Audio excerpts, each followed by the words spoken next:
Questions continue across the country on the health of Kentucky Senator Mitch McConnell. That includes from President Donald Trump, who was asked on his way back from this week's NATO summit in Turkey. Have you spoken to Senator Mitch McConnell since his hospital? No, I haven't. How's he doing? I have no idea. I have no idea how he's doing. The speculation over Senator Mitch McConnell's health has brought up a lot of questions. A big one is what would happen if Kentucky suddenly lost a U.S. senator. LEX political reporter Carolina Buchek takes a look at a recently passed law for answers. Every state has a plan for a U.S. Senate vacancy, and of course, Kentucky is no different. The thing is, Kentucky's plan has not been tested. You see, it's relatively new because in 2021 and 2024, Kentucky lawmakers made changes to the state's U.S. succession law. You see, for the longest time, Kentucky's governor could appoint anyone they wanted to temporarily fill the U.S. Senate seat. But in 2021, Kentucky lawmakers shifted appointment power from the governor to the former senator's party. Since both of Kentucky's U.S. senators are Republicans, that means the Republican Party submits a list of recommendations and the governor picks from that list.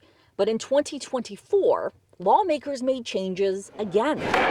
Now, if a U.S. Senate seat becomes vacant, the governor must call a special election. Are you ready? There is no temporary appointment at all.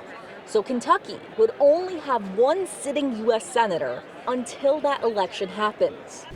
When lawmakers were considering the change, the sponsor told LEX News that it's best to leave this type of decision up to the voters. People want to elect their United States senator, and should we have a vacancy, I think this is the preferred mechanism, and this is what the people of Kentucky would want. Kentucky's succession law is currently being brought up because of Senator Mitch McConnell's hospitalization.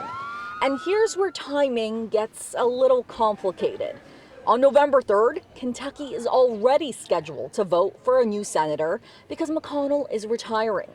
If his seat were to become vacant within 56 days of that election, there would not be enough time to hold a special election. Now, there's also the question of some potential legal action. You see, some constitutional experts say there is language in both the state and U.S. Constitution that suggests that the governor can still appoint a temporary successor. So there are so many questions about what would actually happen here in Kentucky if a U.S. Senate seat became available. Now, it's important to note that Senator Mitch McConnell's team has provided very limited information about his hospitalization and his condition, but the last we heard from them, they said that he is improving. In Frankfort, Carolina Buchek, LEX News. Senator McConnell's health discussion has been an ongoing, developing story. All of our past coverage about it can be found on our website, lex18.com.